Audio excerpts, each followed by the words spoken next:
êtes à la source de l'actualité. À toutes et à tous, bonsoir. Bienvenue, les grandes articulations. Semaine de l'indépendance, la jeunesse est au cœur de la célébration. Mention spéciale à la souveraineté économique. Résultat obtenu, la signature d'une convention pour l'octroi des bourses d'études en Chine dans le domaine d'ingénierie. Consolidation du capital humain, fini le certificat de compétences administratives, 4 mois de formation au profit de 30 cadres issus du public et du privé. C'est donc la première cohorte, elle s'engage à relever le défi.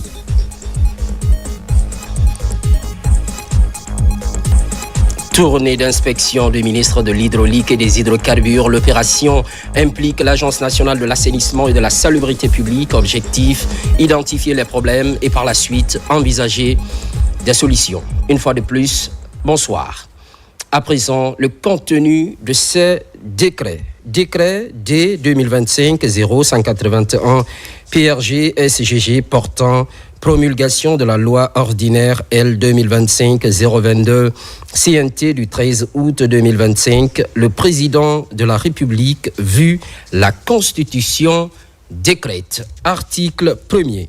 Est promulguée la loi ordinaire L 2025-022 CNT du 13 août 2025 portant autorisation et ratification de l'accord de prêt entre la République de Guinée et le Fonds africain de développement FAD relatif au financement du projet d'aménagement de la route inter-État Labé-Maliville Kédougou Fongolimbi, signé le 5 février 2025 pour un montant de 30 millions d'unités de compte, 30 millions UC, article 2.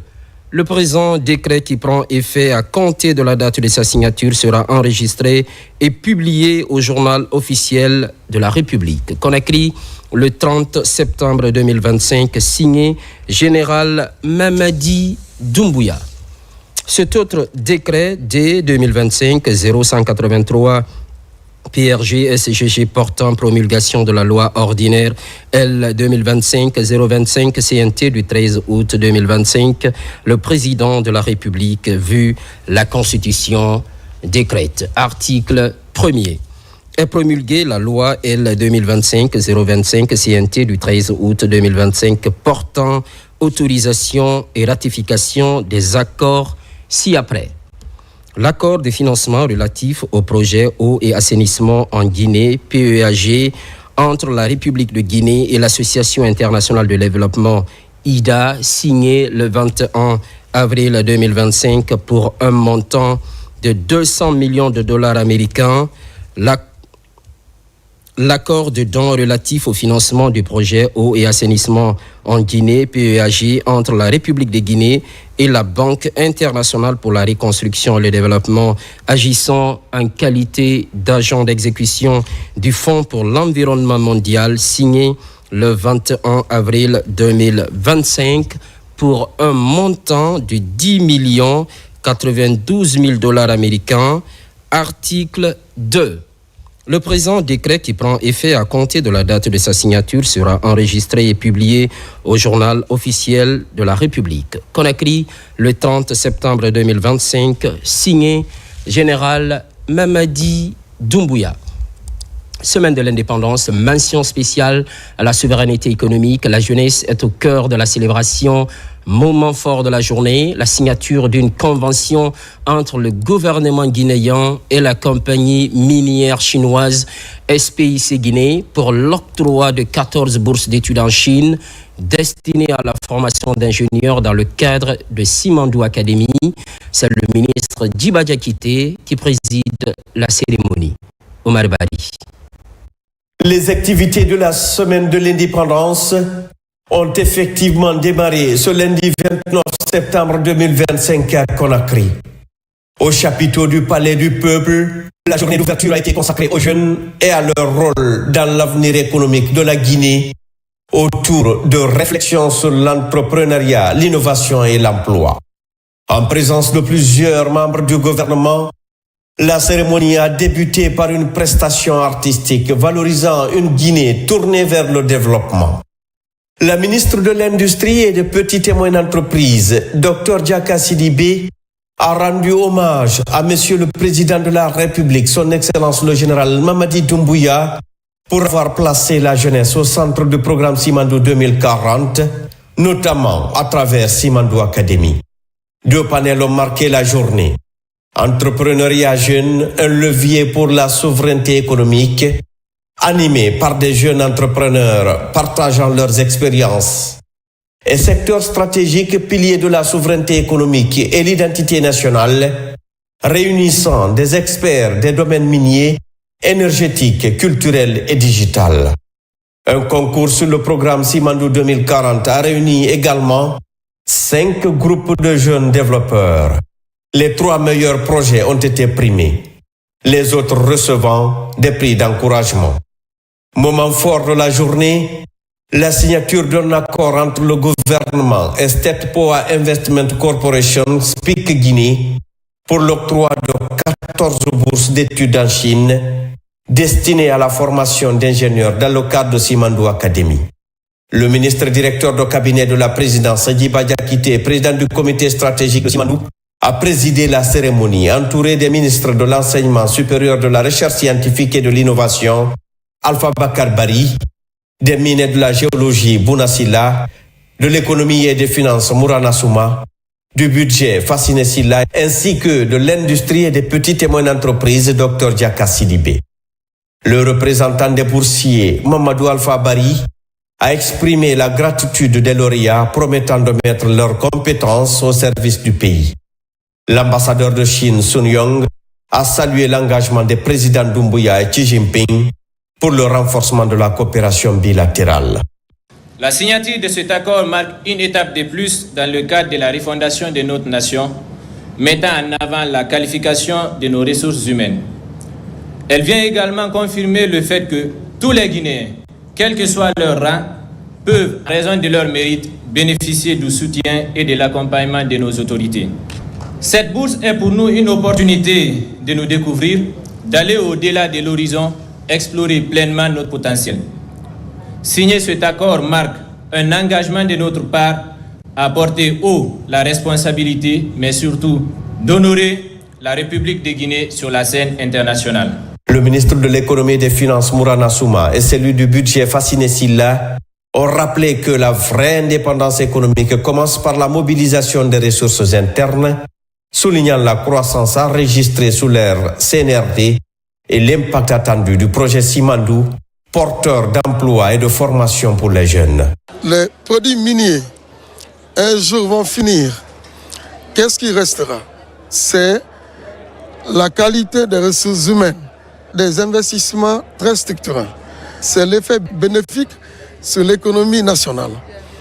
Et donc, en application de cette vision, nous avions jugé utile de développer les partenariats avec quelques sociétés minières de la place, telles que SPIC, qui aujourd'hui a matérialisé le financement de près de 14 jeunes Guinéens qui sont bien méritants et qui doivent aller apprendre dans des grandes écoles en Chine. Qui dit souveraineté économique dit ressources humaines. C'est pourquoi cette première journée a été classée sous l'auspice de magnifier tout ce qui est lié à la compétence, aux ressources humaines et à la qualification de ces ressources humaines. C'est ce qui a été célébré aujourd'hui. Ce que nous venons de signer aujourd'hui, c'est une concrétisation de notre concept Simandou Academy. C'est un label de qualité et d'excellence. Nous avons eu l'enseignement de masse, maintenant on veut aller vers l'enseignement d'élite et promouvoir les meilleurs des Guinéens, d'où qu'ils viennent. Le ministre des Mines, Bouna Silla, a précisé que ces bourses prises en charge par SPIC Guinée s'inscrivent dans le cadre de Simandou Academy et contribueront à l'industrialisation du pays et au renforcement du capital humain.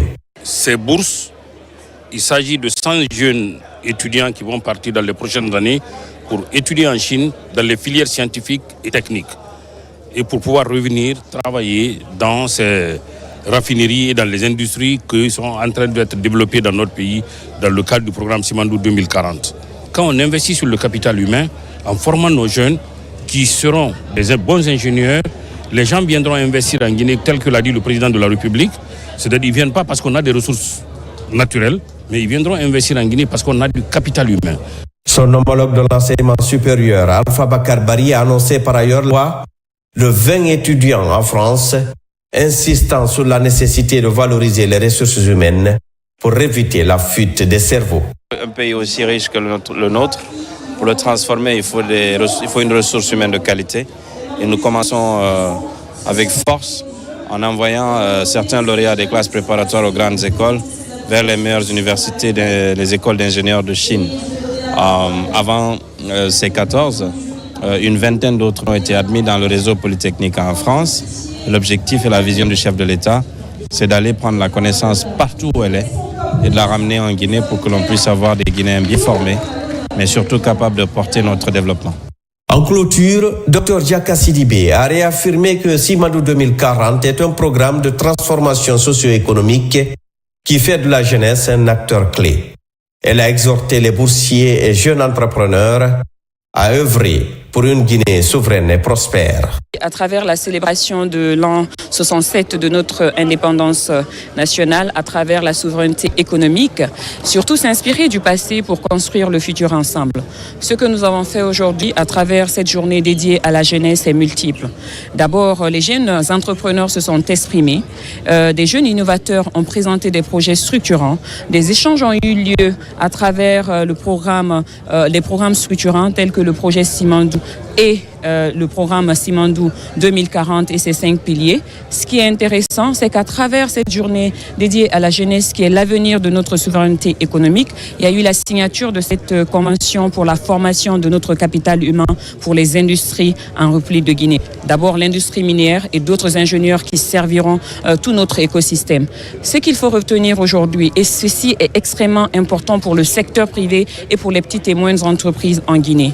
À travers la notation souveraine B+, avec perspective stable, notre pays se repositionne dans son développement économique.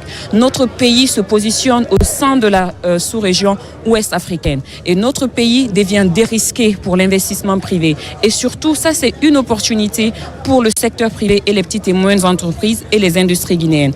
La journée s'est achevée par la remise de prix aux jeunes porteurs de projets innovants, illustrant la volonté des autorités sous le leadership visionnaire de son Excellence le général Mamadi Doumbouya de placer la jeunesse guinéenne sur orbite dans l'avenir socio-économique du pays. Semaine de l'indépendance, c'est surtout le passé, loin d'une simple architecture. Il y a des lieux qui ravivent la flamme de l'histoire. À Conakry, on cite un exemple, les Cases de Bellevue, résidence d'Ahmed Sékou Touré, père de l'indépendance de la Guinée. Durant des années, ce lieu symbolique fut confisqué, bref, figé dans le silence, une partie de la mémoire glaçante de la Guinée. Ce soir, Moussa Komara nous amène là où tout semble commencer. Bienvenue dans le réveil des Cases de Bellevue. Perchés sous les hauteurs paisibles de Bellevue, ces bâtisses blanches veillent en silence sur la mémoire d'une nation.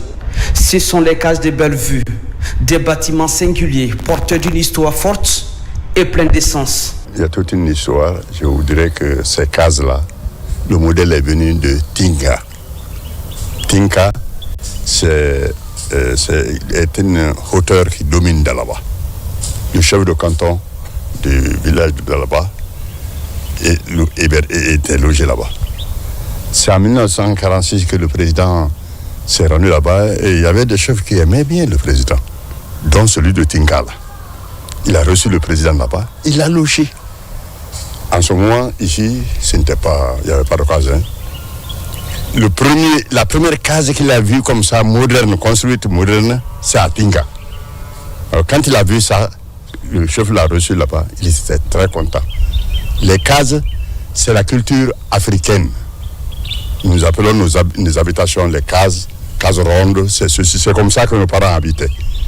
Donc, mais rendre ça moderne, c'est le chef de canton qui a eu l'inspiration là au départ. On appelle ça le logement du chef de canton de Tinka. Ce périmètre chargé d'histoire et d'héritage était un dépotoir d'ordures. Selon les témoignages, Il a été acquis vers 1946 par le camarade Ahmed Sékou Touré, alors député à l'Assemblée coloniale française. Ici, chaque case est pensée selon un modèle traditionnel mais modernisé. Au total, 6 cases. Chacune raconte une histoire. C'est moi qui ai construit ces cases. Je les ai construites. J'ai suivi le chantier de A à Z. J'étais toujours là avec les ouvriers. Chaque case était baptisée au nom d'une région. Chaque case. Il y avait la case du Fouta, il y avait les cases. Chaque case racontait quand même quelque chose. Cette case-là fut la première à être construite, portant le nom de la région forestière. Elle fut bombardée en 1970 par les mercenaires portugais. Ici, le militaires recevaient les grands du monde. Nelson Mandela, Fidel Castro, Julius Nyerere, Thomas Sankara, Mohamed Kadhafi. La liste est longue. Aujourd'hui, ces cases ne gouvernent plus, mais elles restent des symboles vivants, un site de mémoire. Ces cases-là, quand je viens ici, c'est avec beaucoup de plaisir. D'abord, ça a toute une histoire, comme on vous le dit. Le président en a fait un logement, une villa pour ses hôtes. Quand les gens venaient, il les logeait ici. Parce qu'il a construit jusqu'à terminer de faire des cases.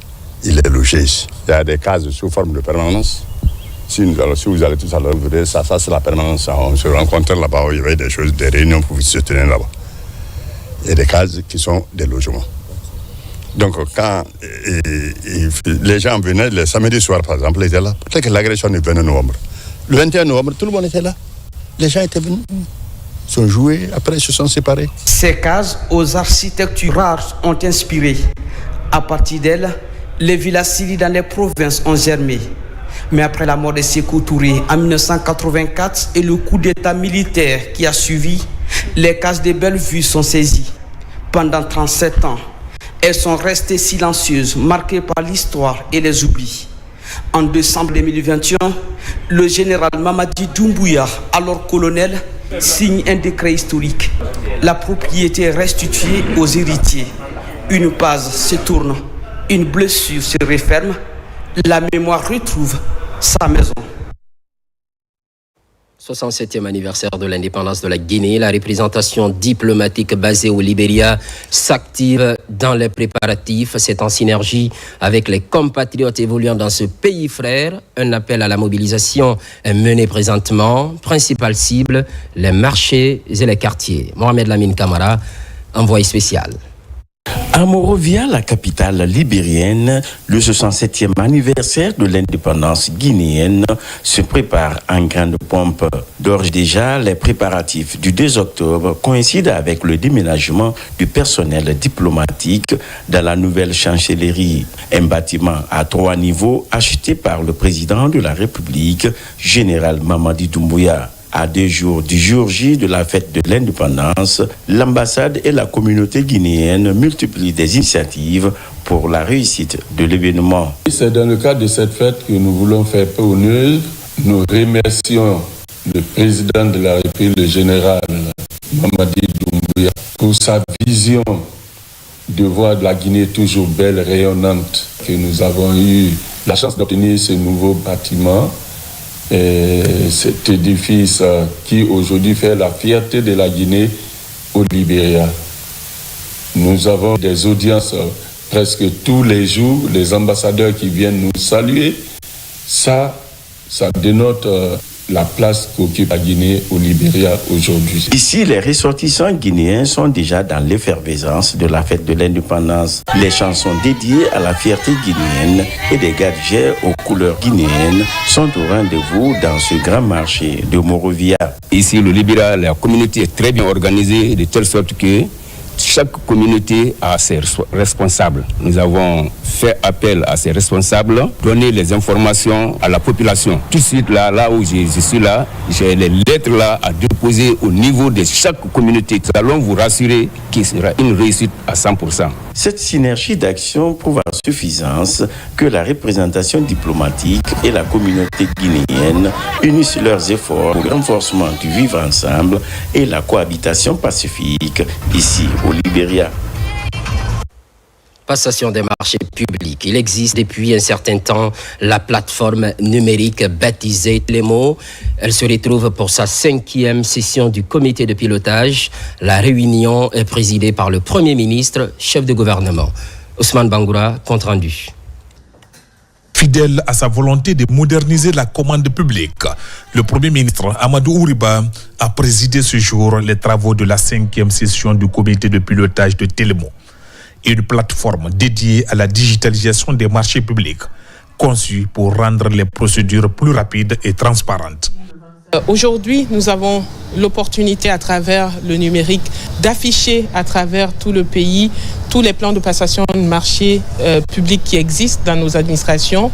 Nous avons la possibilité de donner cette opportunité maintenant à tous les acteurs d'ici ou d'ailleurs de pouvoir postuler à travers la plateforme en ligne, de pouvoir non seulement voir toutes les offres, peu importe, et donner aussi la chance à tous les acteurs, c'est-à-dire les opérateurs économiques, de soumissionner à travers les appels d'offres que nous faisons. Une avancée majeure qui marque une rupture avec les pratiques anciennes.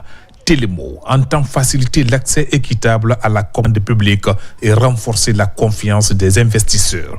C'est un système qui est extensible, donc tout le monde, tout Guinéen, partout où il est, et ayant toutes les possibilités de passer, de présenter une candidature pour une commande, peut y avoir accès, que le Guinéen soit à l'intérieur ou que ce soit à l'étranger.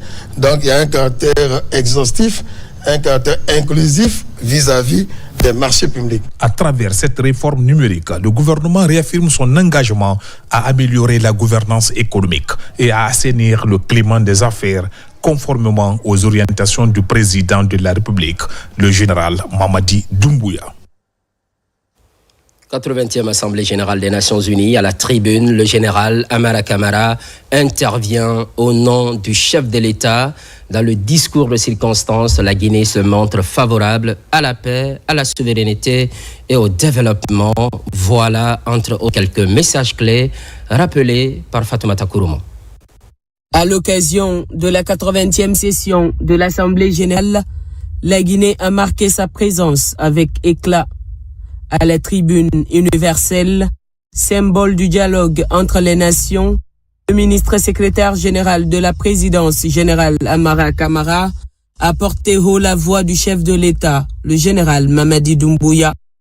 Un discours fort qui mêle hommage aux bâtisseurs de la paix, lucidité face aux crises actuelles et affirmation d'une Guinée souveraine. La République de Guinée, dont nous avons l'honneur de porter la voix, s'identifie pleinement au thème de cette présente session. Mieux ensemble, plus de 80 ans au service de la paix, du développement et des droits humains. Dans notre contexte national, ce thème prend une résonance particulière. Mieux ensemble, grâce à la refondation, après plus de 66 ans d'indépendance, la paix, le vivre ensemble, le développement et les droits humains deviennent une réalité en République de Guinée. En prenant la parole ici même, il y a 2 ans, le président Doumbouya affirmait « Mon pays continue de fonder un espoir en l'Organisation des Nations Unies pour trouver des solutions idoines aux problèmes auxquels notre monde est confronté. » Dans un contexte mondial marqué par les guerres, les tensions géopolitiques et le dérèglement climatique, le message guinéen sonne comme un rappel à la conscience collective. La voix de Conakry, relayée à New York, appelle à dépasser les simples dénonciations pour bâtir des solutions durables.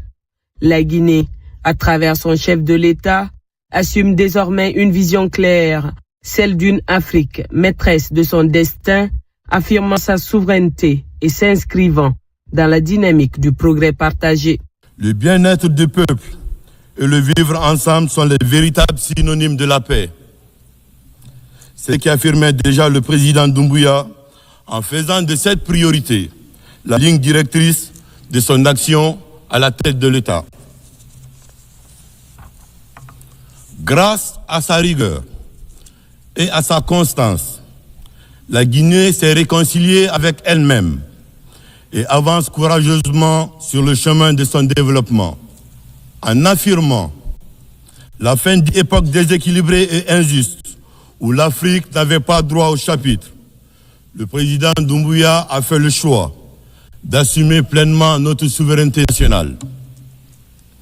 Il s'agissait tout d'abord de notre souveraineté minière, par le retrait de plusieurs permis non conformes aux textes et aux lois, notamment le Code minier de la République de Guinée.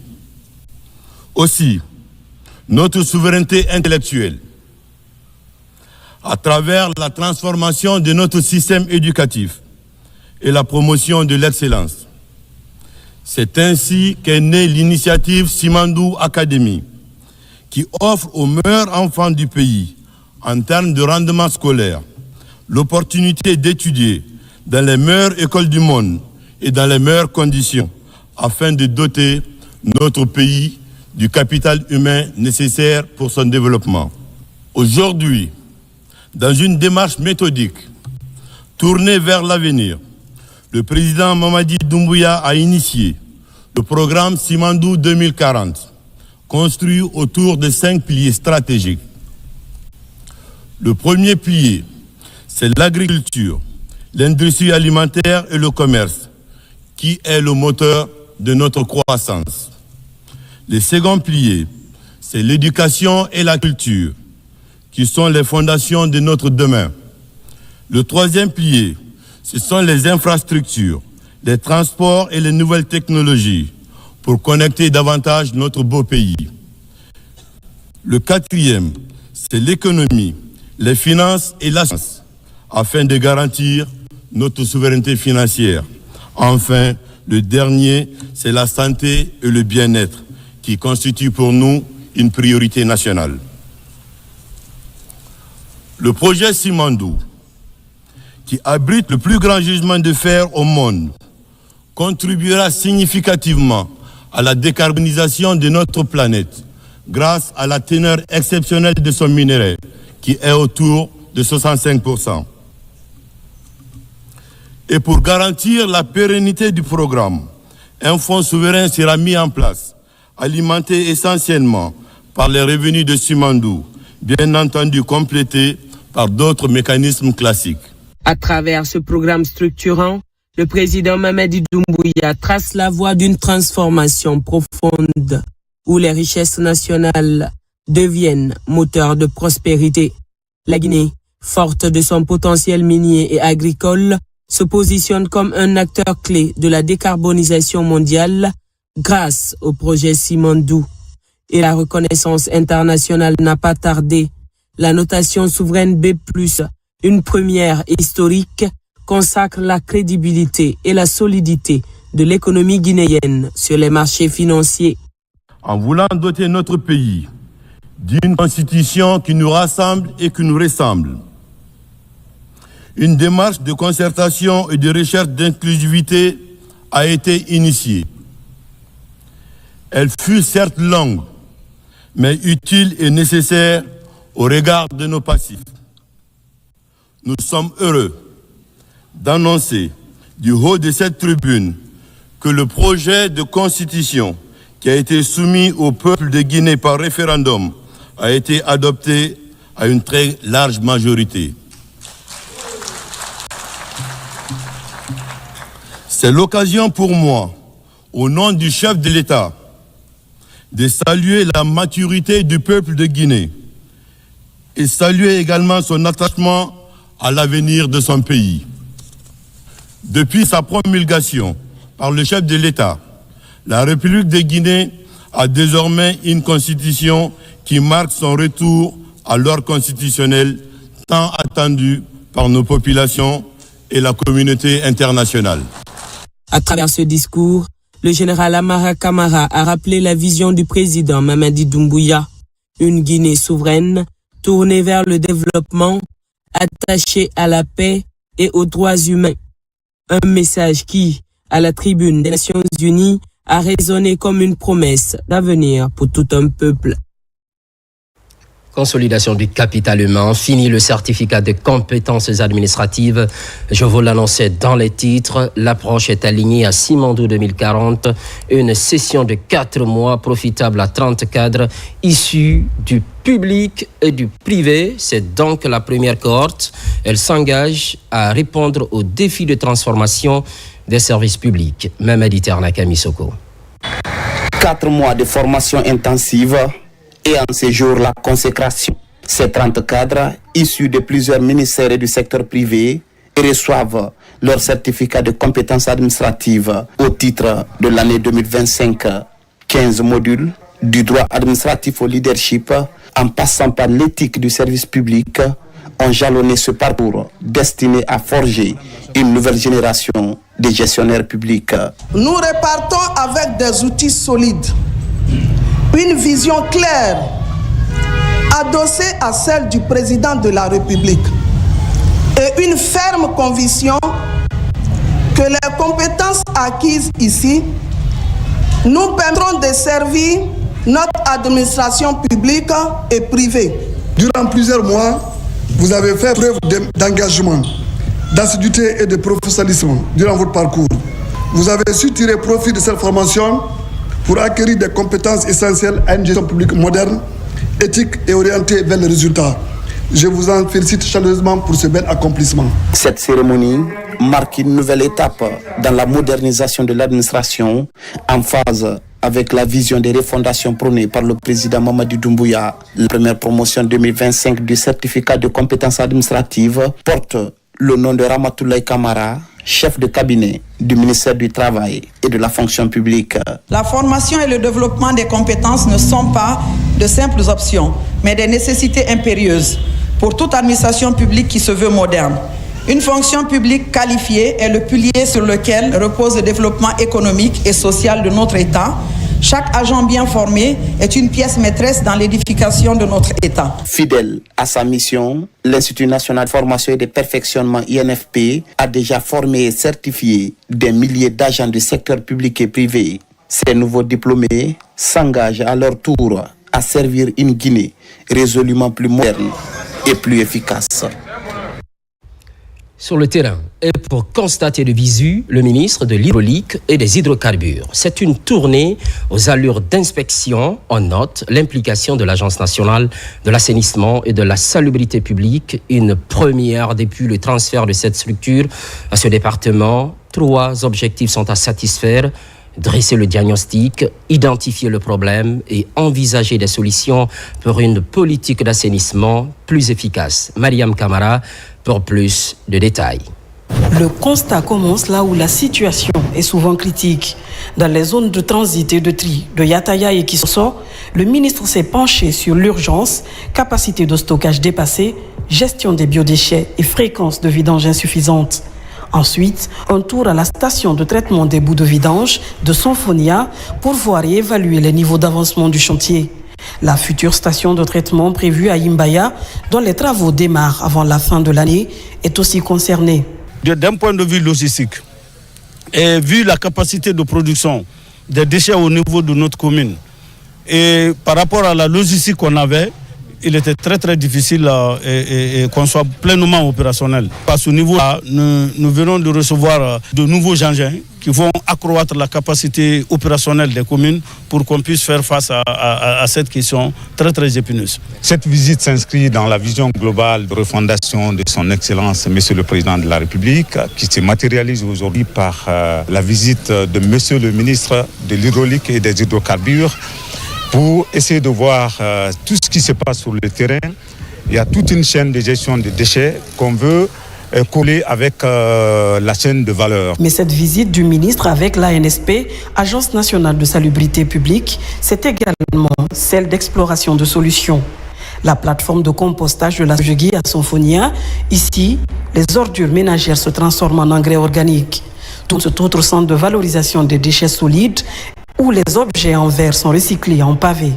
Un cercle vertueux qui démontre la voie à suivre, celle de la valorisation des déchets. Aujourd'hui, au niveau de ces déchets, quand on parle de la chaîne de valeur, c'est aussi un secteur pourvoyeur d'emploi. Et quand on constate qu'on peut transformer ces plastiques en dallettes écologiques, on peut transformer ces verreries, on peut même aussi recycler les plastiques pour les vendre sur le marché. Ça va créer une chaîne de valeur, permettre à ce que derrière, la question d'hygiène ne soit pas vue comme un problème où il n'y a que la dépense. De la gestion de l'urgence à la promotion d'une économie circulaire, cette immersion a dessiné une feuille de route claire. L'enjeu est désormais de traduire ces constats en actions ciblées pour un impact concret et visible sur le terrain, afin de promouvoir une politique nationale d'assainissement cohérente et efficace, capable de répondre aux attentes de tous les citoyens. Étude d'impact environnemental et social. Depuis 6 jours, la thématique est mise à la connaissance de 40 acteurs à tous les niveaux. Concrètement, ils s'approprient les méthodes d'évaluation des risques environnementaux et sociaux, l'identification des impacts critiques et les mécanismes de consultation. Ça, Martin Fancinaduno.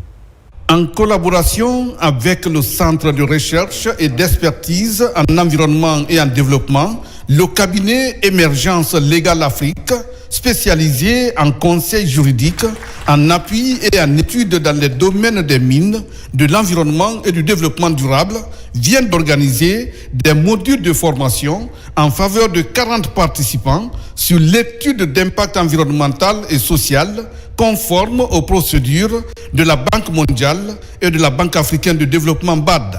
Puisque c'est le même bailleur qui octroie des fonds aux mêmes pays africains, donc c'est bien de les réunir et de parler de la procédure de ces mêmes bailleurs de fonds. Par exemple, les auditeurs de la Guinée peuvent à partir de maintenant postuler pour d'autres opportunités en Côte d'Ivoire, en Mauritanie, dans d'autres pays, vice-versa. Nous sommes beaucoup plus appesantis sur la démarche d'élaboration d'une étude d'impact environnemental et social, les différents outils, les méthodes, étape par étape, pour qu'on s'assure au centre de leurs préoccupations la préservation aussi bien de l'environnement biophysique que humain. Ces échanges de 6 jours ont été une étape cruciale pour aligner les acteurs locaux, les consultants indépendants des secteurs des mines et l'environnement. Cette formation nous a permis surtout de pouvoir acquérir des connaissances approfondies en matière de méthodologie, en matière de technique et voir les normes internationales. On est vraiment outillé en ce qui concerne l'élaboration des termes de référence, en ce qui concerne l'analyse de l'état initial de l'environnement, l'analyse du milieu récepteur d'un projet. Des spécialistes internationaux ont apporté par visioconférence des retours d'expérience, recommandations techniques et comparaisons pratiques entre les deux institutions financières afin de permettre à la quarantaine de participants de mesurer les enjeux prioritaires, notamment la protection de la biodiversité, les droits fonciers, la santé et la conformité aux exigences des bailleurs. Au même moment, cette préoccupation, gestion des produits d'origine animale. Pour un bon résultat, il faut impérativement des bonnes pratiques. La sensibilisation est alors privilégiée. Elle touche directement les acteurs de la chaîne de valeur. Tenez bien, les messages sont véhiculés dans les langues nationales. Ibrahima Oulim Fofana, correspondance. Dans la ville de Farana, la Confédération nationale des acteurs du secteur de l'élevage en Guinée, CONASEG, est en face des acteurs de la chaîne de valeur des aliments d'origine animale. C'est pour vulgariser les bonnes pratiques de traite et conservation de la viande, du lait, du miel, du poisson et des œufs, afin de protéger la santé des consommateurs. L'objectif de notre présence à Farana, c'est de sensibiliser les acteurs de la chaîne de valeur des produits et sous-produits d'origine animale sur la bonne pratique de gestion de ces produits. Ces participants-là sont venus de différentes couches, à savoir les leaders religieux, la société civile, les représentants de l'administration des marchés, les éleveurs, les docteurs et médecins vétérinaires. L'Organisation mondiale de la santé, OMS, estime que chaque année, plus de 600 millions de personnes sont touchées par des maladies d'origine alimentaire avec 420 000 décès. La Guinée n'est pas épargnée. À travers CONASEC, avec l'appui de la Banque mondiale et l'État guinéen qui a initié cette formation sensibilisante, il est question de porter à la connaissance de l'ensemble des acteurs, afin que chacun puisse être approprié pour des bonnes pratiques à adopter. Par exemple, on peut voir les mousses en train de scier sur la viande. Il y a des fossés qui sont là. Il y a les hybrides qui sont à côté. Malgré cela, on vend viande comme ça. Nos mamans rentrent à la maison sans prendre précaution de cela. Repas sans laver. Cette initiative touche les 8 régions administratives et les 21 préfectures retenues. La Confédération nationale des acteurs du secteur de l'élevage en Guinée, CONASEG, est appuyée par la Banque mondiale pour l'atteinte des objectifs. Et puis, journée internationale des personnes handicapées ce mercredi. L'accent est mis sur le rôle des aînés dans les sociétés respectives. À la veille de cette commémoration, plusieurs actions sont initiées par le gouvernement guinéen à travers le département de la promotion féminine. Pour marquer la date du 1er octobre, Dr Omar Djoueba a fait une déclaration. Elle est commentée par Mohamed De Camara. Cette date est instituée le 14 décembre 1990 par l'Assemblée générale des Nations unies. La volonté des autorités du monde vise à reconnaître les contributions des personnes âgées, mais aussi communiquer sur les problèmes que pose le vieillissement dans le monde actuel. Le thème choisi par les Nations unies pour célébrer cette journée s'intitule « Faire avancer l'action des personnes âgées, nos aspirations, notre bien-être et nos droits ».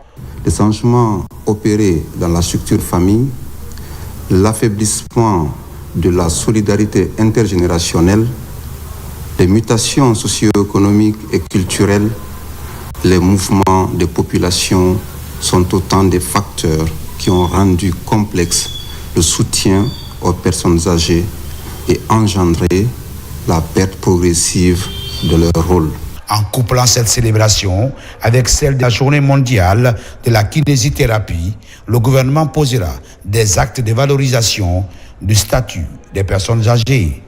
À l'occasion de la cérémonie officielle qui aura lieu ce 1er octobre, nos aînés seront à l'honneur à travers les actions suivantes.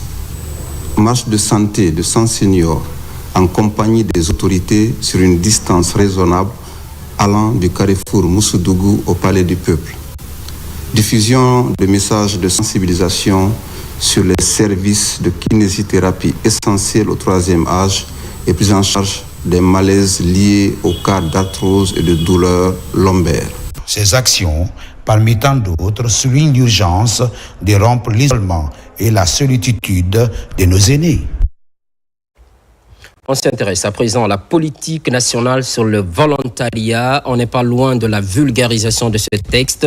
Le service spécialisé était face à la presse et une manière d'informer l'opinion publique sur la disponibilité du document. Il sera partagé dans les prochains jours. Diaré Diallo, confirmation.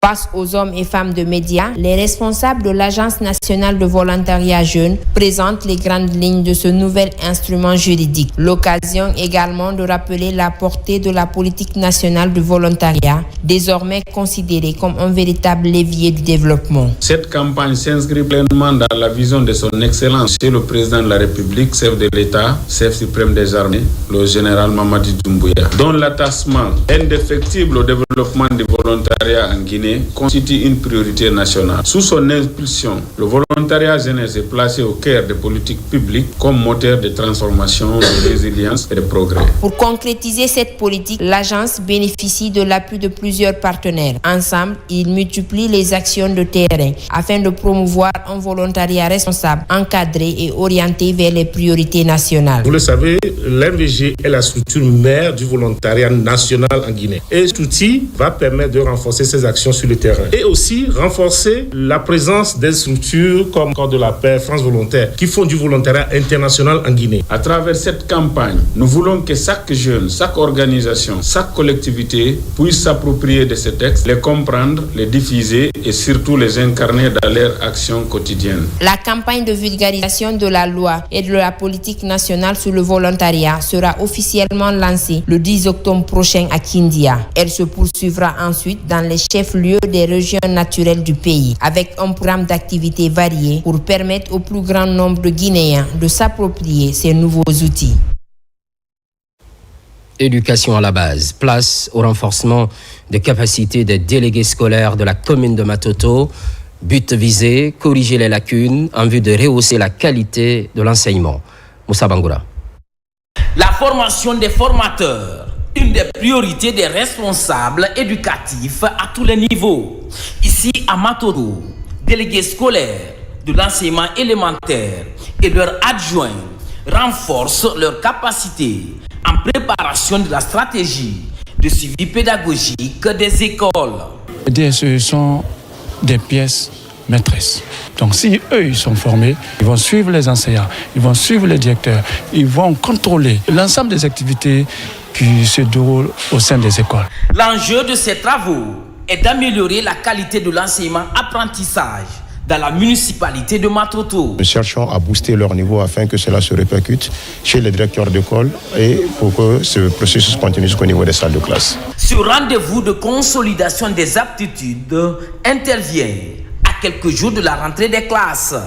Ainsi, plusieurs thématiques ont été développées, notamment rôle et responsabilité des superviseurs pédagogiques et le suivi des enseignants. Former le personnel d'encadrement, c'est permettre à ces encadreurs pédagogiques de pouvoir organiser une certaine autorégulation au sein même de leur établissement. On les fait comprendre que le savoir, c'est du berceau au tombeau. Quelqu'un qui n'est pas bien formé ne peut pas bien rendre. Donc la formation, là, ça va me permettre de m'outiller davantage pour que je puisse encadrer davantage mes enseignants. La direction communale de l'éducation de Matoto pilote cette activité. En plus des délégués scolaires, d'autres sessions ont été aussi organisées à l'intention des directeurs d'école. Promotion de la culture guinéenne à l'international, à Paris précisément. Tenue de la grande Mamaya, des Guinéens d'Europe et des États-Unis ont fortement répondu à l'invitation.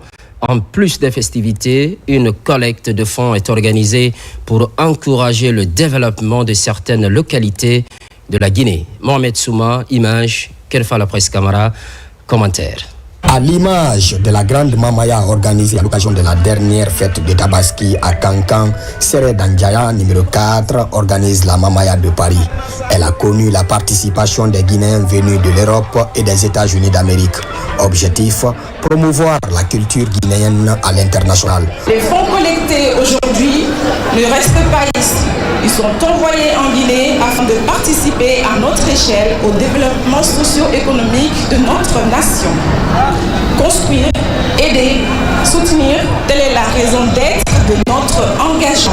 Ici à Paris, le rouge, jaune, vert est célébré et annonce l'offensive culturelle et le retour de la culture guinéenne au niveau international afin de permettre au pays de reprendre sa place d'antan, une fierté du tricolore national. En organisant cette grande Mamaya de Paris et effectivement mettre aussi également à l'honneur la raison de Basse-Côte.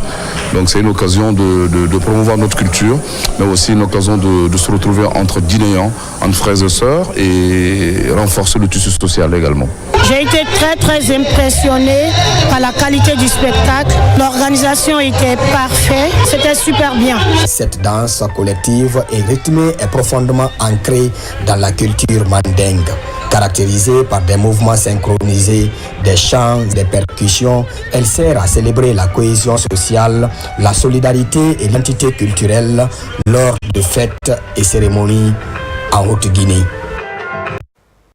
Retour au pays, sport, football et enfance à Siguiring. Tournoi interdistrict, la compétition met en émulation toutes les couches sociales. Une belle initiative pour que règne le vivre ensemble dans la ville aurifère. Djamokaba. À Sigiri, la promotion du vivre ensemble est au cœur de toutes les aspirations. Le combat de certains promoteurs de l'unité nationale marque encore les esprits. Parmi eux, Mamadi Confiance Camara. Ici, au stade municipal Ibrahima Permis Magasuba, l'homme reçoit tous les honneurs à travers cette bonne humeur collective autour du football. Cette autre édition porte son nom pour son attachement à paix. Je suis très content et nous avons fait ça pour que la jeunesse de Sigiri puisse se donner des mains et évoluer ensemble.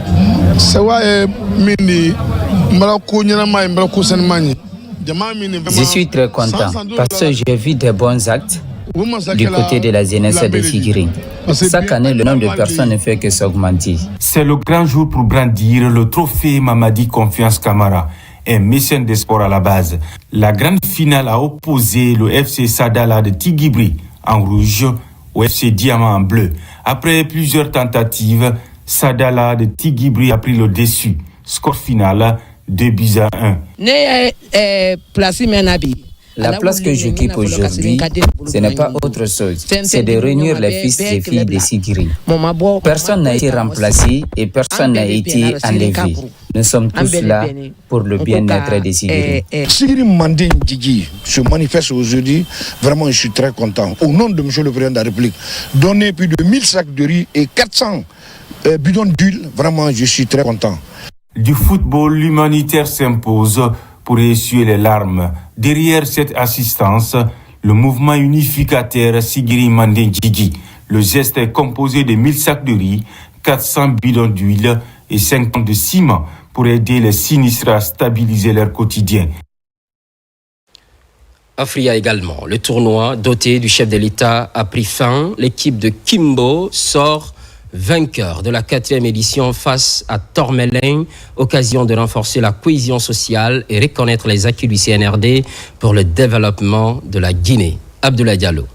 Au-delà de son caractère sportif, la Coupe du Président de la République représente désormais un espace de convivialité et de solidarité entre les populations de la cité de la Lumune. La compétition mobilise des personnalités de divers horizons. À travers ce tournoi, qui porte le nom et l'inspiration du président de la République, c'est toute la jeunesse guinéenne qui est honorée et encouragée à se dépasser.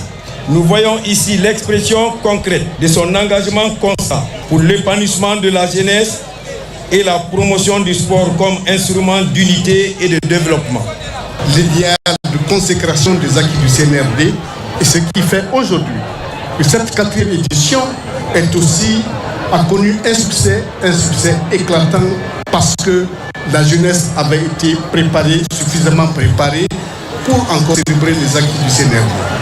La finale opposant l'équipe de Kimbo en bleu à celle de Tormelin est rehaussée de la présence des représentants des membres du gouvernement et des autorités régionales de Bokeh. Dans un match âprement disputé, ce sont les Bleus de Kimbo qui finiront par l'emporter sur le score d'1-0. Le ministre, un message de remercier la population de Fria pour la mobilisation sans faille. Cela s'inscrit, bien entendu, dans la dynamique de la refondation voulue par le président de la République, chef de l'État, le général Mamadi Doumbouya. À travers des initiatives comme ce tournoi, vous démontrez que la jeunesse guinéenne sait se rassembler autour de leurs valeurs positives. La discipline, le respect et la performance. La réussite de cette compétition résulte d'un travail acharné de l'équipe du préfet colonel Alpha Omar Cissé. Les distinctions individuelles sont décernées aux promoteurs qui ont marqué les esprits. Des équipements sont aussi offerts aux différents acteurs. La 5e édition promet d'autres innovations en faveur des jeunes de Sombori. L'actualité évolue en Guinée, notre paradis, terre de richesse et d'innovation. Les programmes se poursuivent. Constante fidélité à toutes et à très vite.